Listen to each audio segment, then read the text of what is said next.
Hi, welcome to Navel Gazing on valleyindy.org and 103.5 WNHH, New Haven's community radio station. Today's episode is brought to you by Valley Gives Back, a new initiative of the Valley Community Foundation. Adding a charity to your estate plan creates a legacy that tells future generations what causes matter to you during your life. Your action inspires others to follow your lead and to make a difference. With a planned gift, you have the power to impact your community forever without affecting your current lifestyle. For more information, visit valleygivesback.org. The Valley Gives Back is an initiative of the Valley Community Foundation, connecting private philanthropy to the long-term public good of the Valley. Plan now, give later, impact tomorrow. valleygivesback.org. Hey everybody, I'm Eugene Driscoll. Welcome to Valley Navel Gazing. It's heard on 103.5 WNHH, New Haven's community radio station, and valleyindy.org. That's Ethan Fry. What's going on? You got to say hello because we're also recording the audio. We are, yes. Killing me with hand gestures. So we're doing a little confusing thing here today. We're recording an intro for a podcast we just recorded, podcast being audio only. And our guest is Fran Pastore, Chief Executive Officer of the Women's Business Development Council, which has a really active office on Roosevelt Drive in Derby. So when this becomes a podcast, we're also testing out our Mevo new live streaming camera we've been playing around with, trying to improve the audio on it, which is hasn't been good thus far. So as I talk, this is also being streamed on Facebook Live. So before we get to the podcast, assuming you're listening to this in a couple of days when it posts, I thought first we would go over a couple of things. You know, lists. People love lists, right? That's what makes money on the internet, right? Lists. Yeah, listicles. BuzzFeed. Yeah. The little smiley face icons that you could click on the. Is that BuzzFeed? What Stranger Things character would you be? Let's do weekend. Let's do not weekend review. Let's do This Week in History. This Week in History, stolen from derbyhistorical.org. I'm left-handed. This is giving me problems. Yeah, This Week in History, derbyhistorical.org. November 15th, 1958. Ansonia. Baseball great Jackie Robinson is the keynote speaker at the NAACP Fight for Freedom rally at Ansonia High School. Holy cow. Yeah, the mayors of Derby and Ansonia greet him. 900 attend the rally and listen to Mr. Robinson urge African Americans to, quote, stand up and be counted, work together, and accomplish 100% citizenship. I did not know that Jackie Robinson had spoke. Jackie Robinson spoke in Ansonia in the 1950s. I had no idea. So yeah, that was interesting. A little further back in history, November 19th, 1906, Ansonia. A driver of a coal wagon is fined $25 for hitting his mule, Maud, over the head with a shovel. 5 witnesses testify against him. So Good to see enforcement against abusers of animals that far back. And 1905, November 21, the outgoing Ansonia Board of Aldermen make one of their most popular decisions in years when they forbid a resident from cutting down a large elm tree at the corner of Main and Central Streets. So some civic engagement back then. Interesting to see. I don't think so. That was a poor choice to put on there.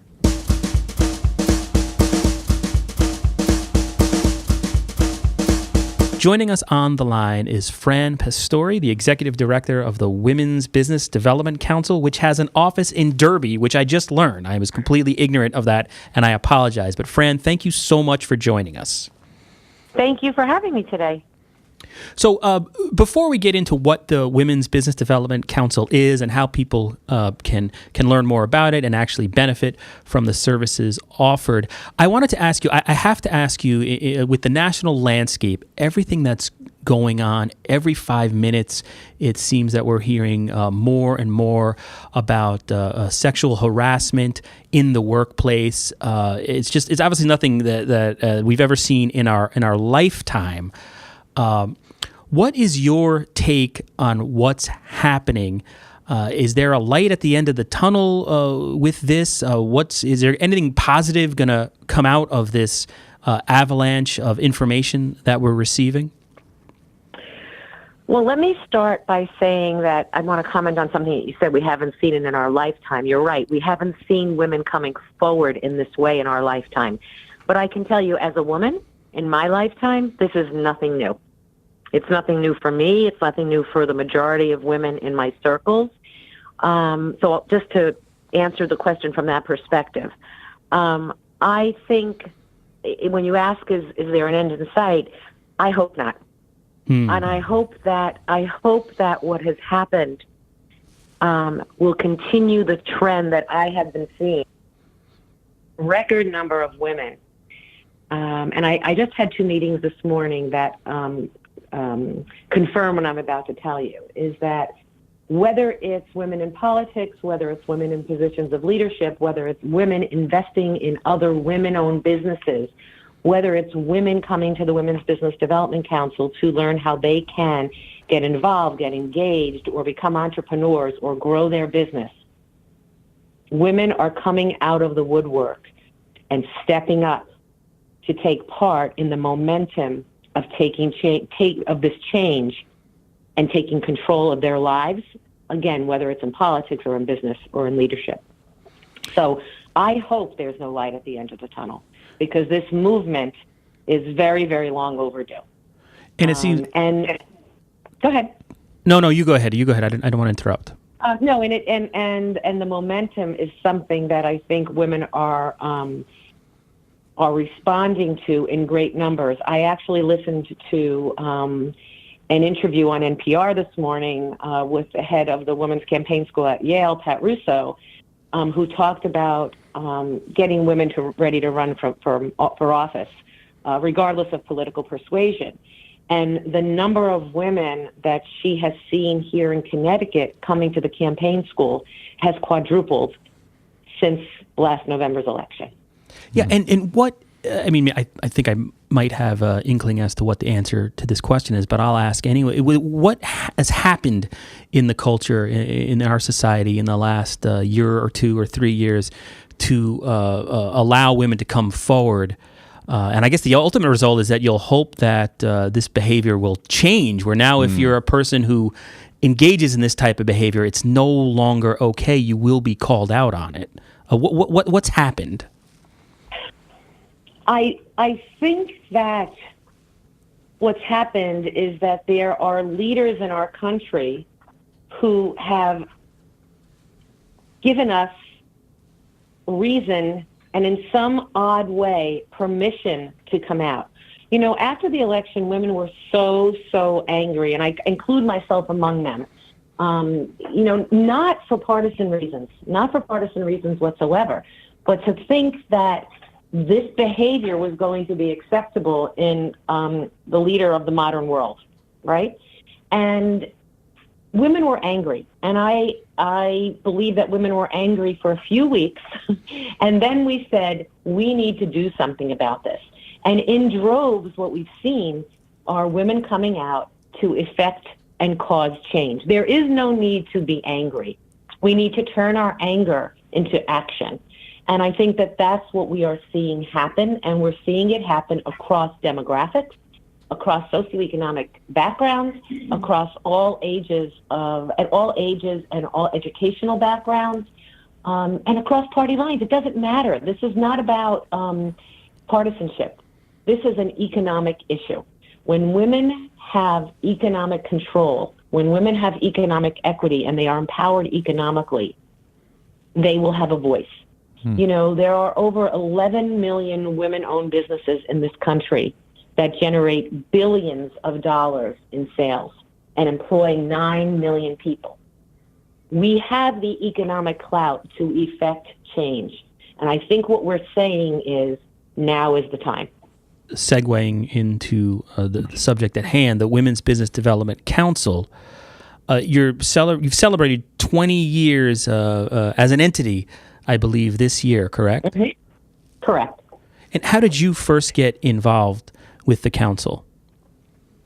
Well, I actually started the council 20 years ago, because I was at the time very, very interested in women's economic empowerment. I was a single mother of 2 young girls. I was unemployed, and I learned that Connecticut was the only state in the country in 1995 that did not have a resource, an educational resource for women who were interested in starting and growing businesses. And so my interest in women's economic equity and small business aligned at the perfect time. And that is how entrepreneurs are born. Entrepreneurs see a need in their community, or a need or a mark in a need or a gap in the marketplace, and they attempt to fill that gap. And so that is how the Women's Business Development Council was born 20 years ago. And then in terms of your mission statement of the organization, I've just read from the website, the council educates, motivates, and empowers women to achieve economic independence and self-sufficiency. And so delving into that a little bit more, it looks like, I guess there's 2 different tracks or facets of the organization. Actually, there are 3, actually. It's 3 pillars. Okay, yeah, let's go through them, yeah. Yep. Entrepreneurial training, financial education, and access to capital. So I'll start with the last one first. And, it wasn't until 1988 that a woman could access a commercial loan without having a male co-signer. Wow. And I will say that again because that's 29 years ago, a woman could not access capital in her own name for commercial purposes without having a male the age of 16 or older co-sign a loan for her. So I want you to imagine this. Let's say that the Dewdrop Inn in Derby is woman-owned, and it's been there forever. It's been there forever. And they do business. They've been doing business for 20 years with a local bank, and it's 1987. And they decide that they want to expand. They go to the bank. They talk to the banker that they've been doing business with for all those years. They have great cash flow. The P&L is beautiful. The credit's perfect. But Mary, you can't get a loan unless you have a male co-signer. Imagine that. Imagine it's 1972 and you're a woman and you want to buy your first car, or you want to get your first credit card, or you'd like to buy a piece of property. You cannot get a loan for those purposes without a male co-signer in 1972. That is shocking. I'm ashamed to say I had no idea. Same here. Now, is that still, that's not that long ago at all. How difficult do you still, we hear, I'm going off stereotypes. The Valley sometimes, and I live in Derby, and when we started, the Valley's this backwards place. It's, do you still find the vestiges of that old institutional garbage still in place in Connecticut anywhere, or is that pretty much gone away, or? Well, it's not just Connecticut. It's across the globe.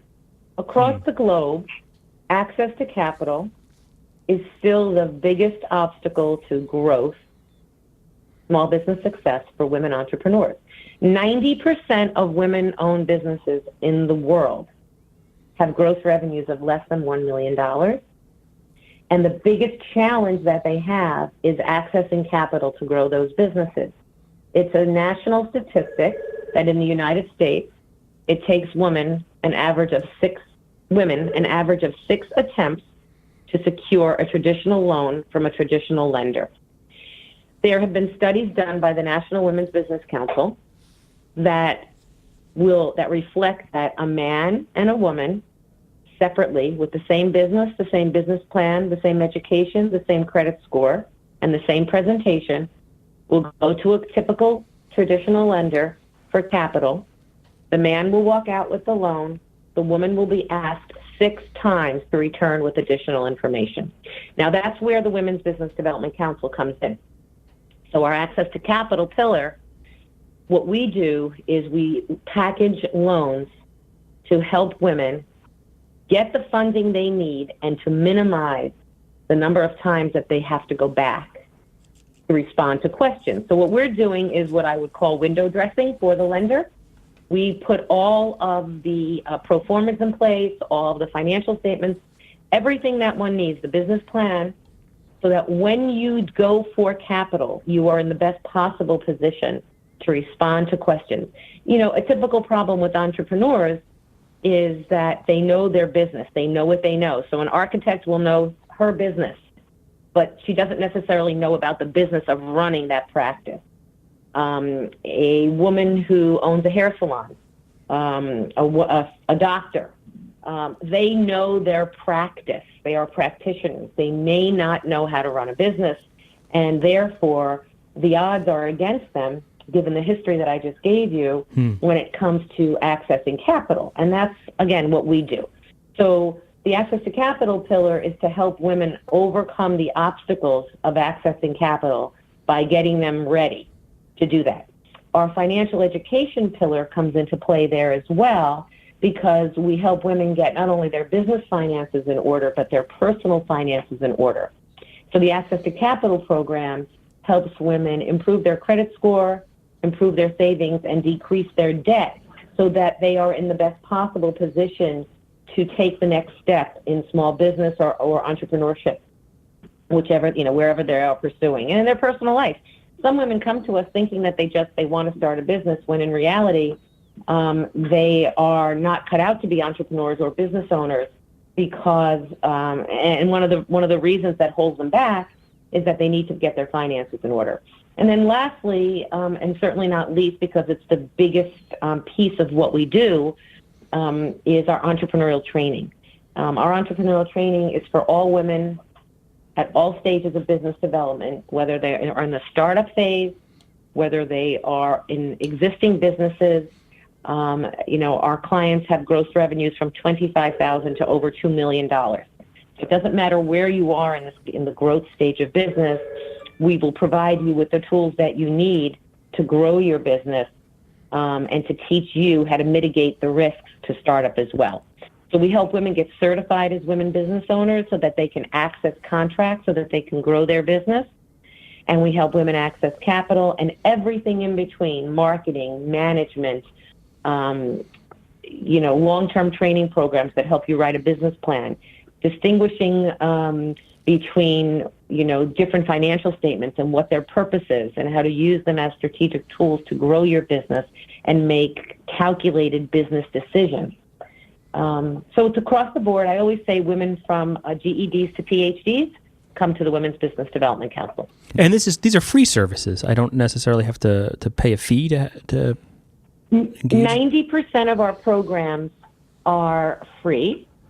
We are funded by the federal government, the state of Connecticut, Fortune 500 corporations that have a presence in Connecticut, and private philanthropists throughout the state, the majority of whom are women, who want to see other women succeed in business. And in terms of budgets, the state budget was a nightmare this year. The federal budget is a whole other story. How are you doing in terms of that money? Well, I think our legislature has done a very good job of recognizing the economic impact of the Women's Business Development Council. In our 20-year history, we have served over 18,000 clients and witnessed the creation and the expansion of over 1,800 jobs. 4,200 jobs and 1,800 businesses, and saw the expansion of at least 3,500 businesses. Our clients have generated for the state of Connecticut millions of dollars in tax revenue. And in the last 3 years alone, nearly $11 million in tax revenue. So I think our legislature made the right decision in continuing to fund the Women's Business Development Council, and I'm really, really happy to report that. Again, I think it's a sign of the times.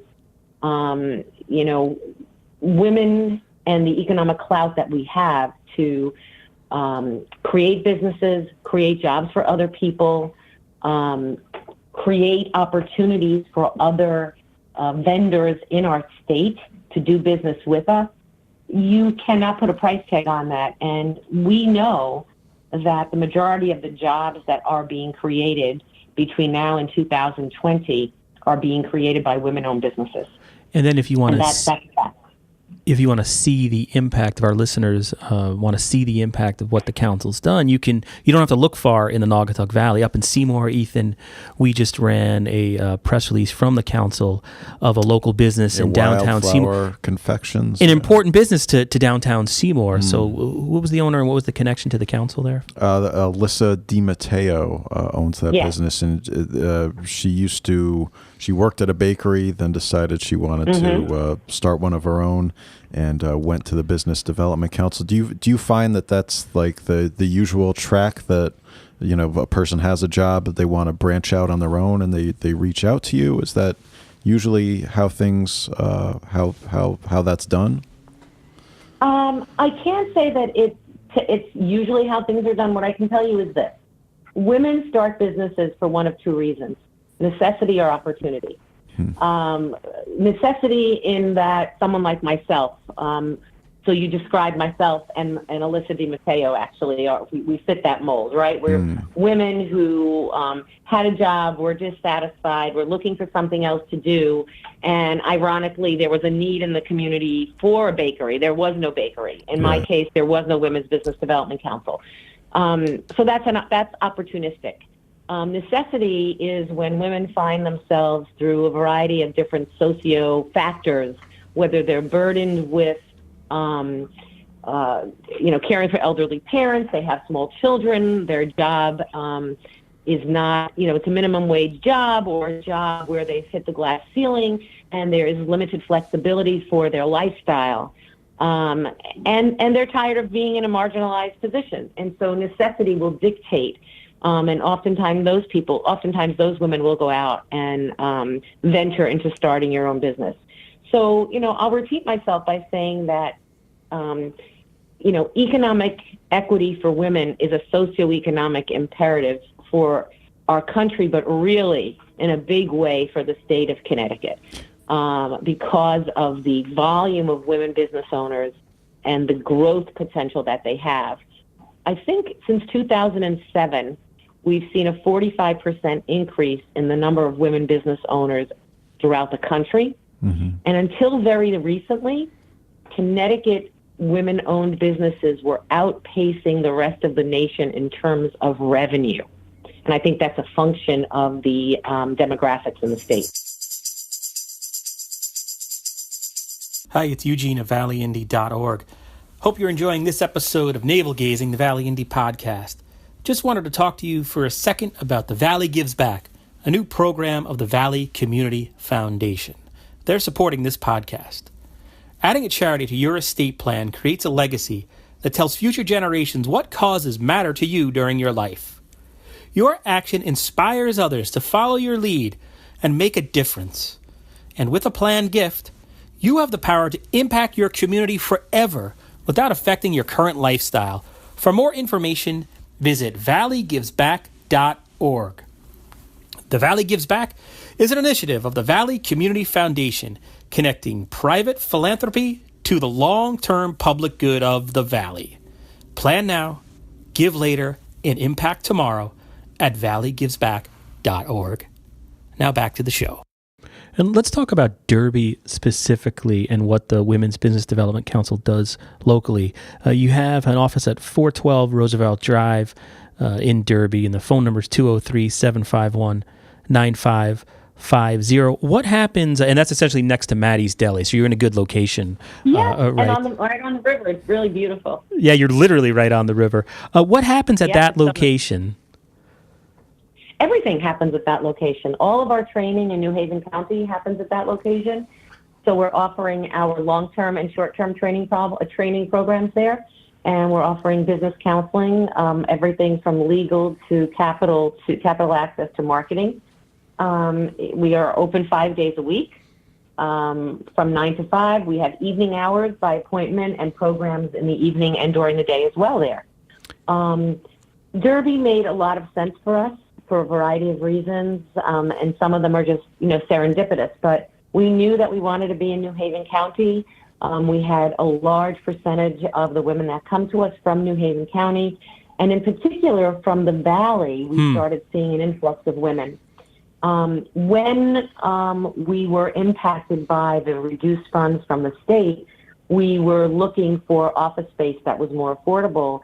And we stumbled upon this office space, which is actually owned by a woman-owned business in Derby.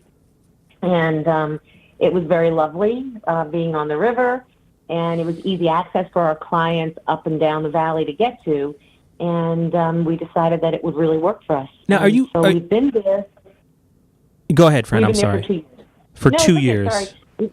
And We've been there for, I think January will be 2 years. Yep. And are you headquartered? Are you still in Stamford now, or is it Derby? Is it a satellite office, or is it the main headquarters now, or?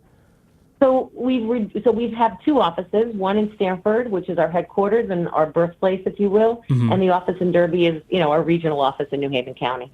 Gotcha. Okay. Fran, before we let you go, is there anything else you wanted to add or that you feel is important to stress?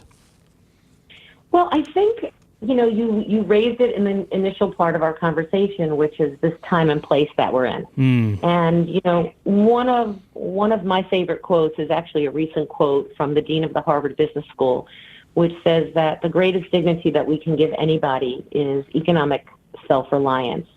And that is what the Women's Business Development Council is all about. I believe that our work has never been more relevant than it is today. We started out this conversation by you asking me, what my take was on all the accusations that we've seen. And I really believe that when a woman is economically empowered, and I think that's a big, as I reflect back on your original question to me, I think that's a very big piece of what we're seeing today.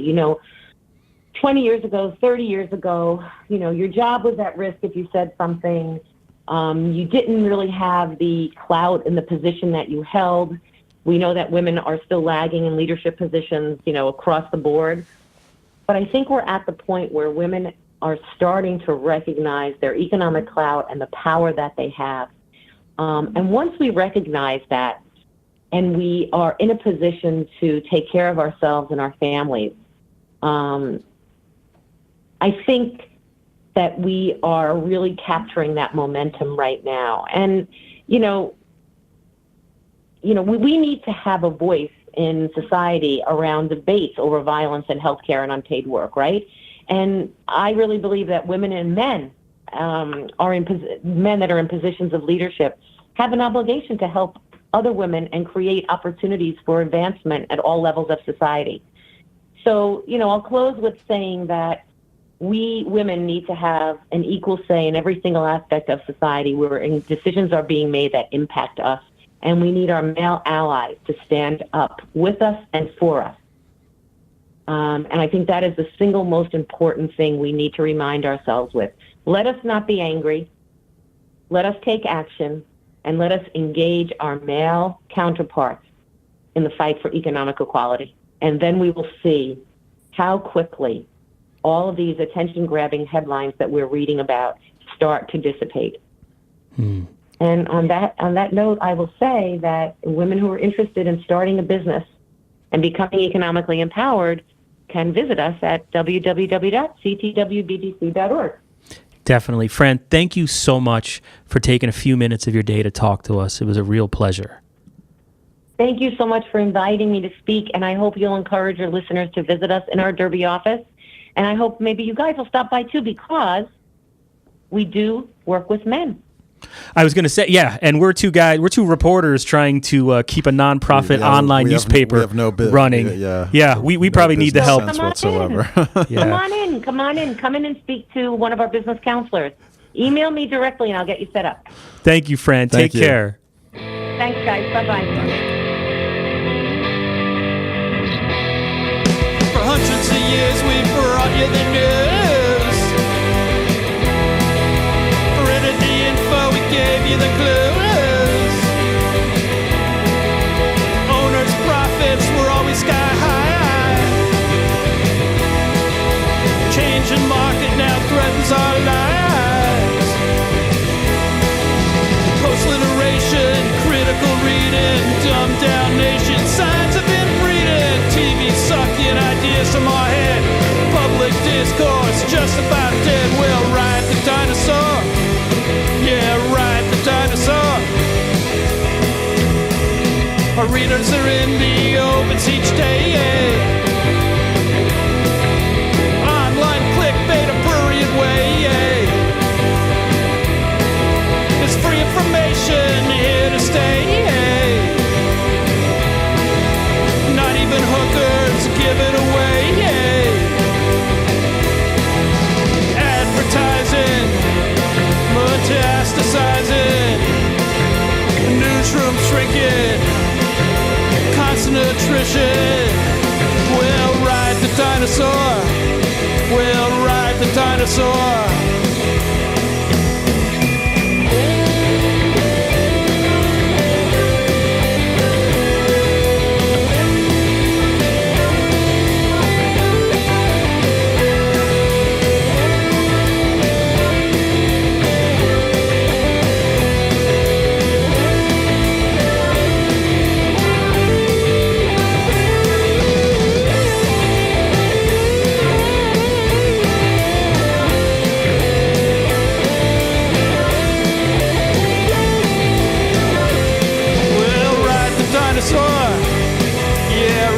Dinosaur.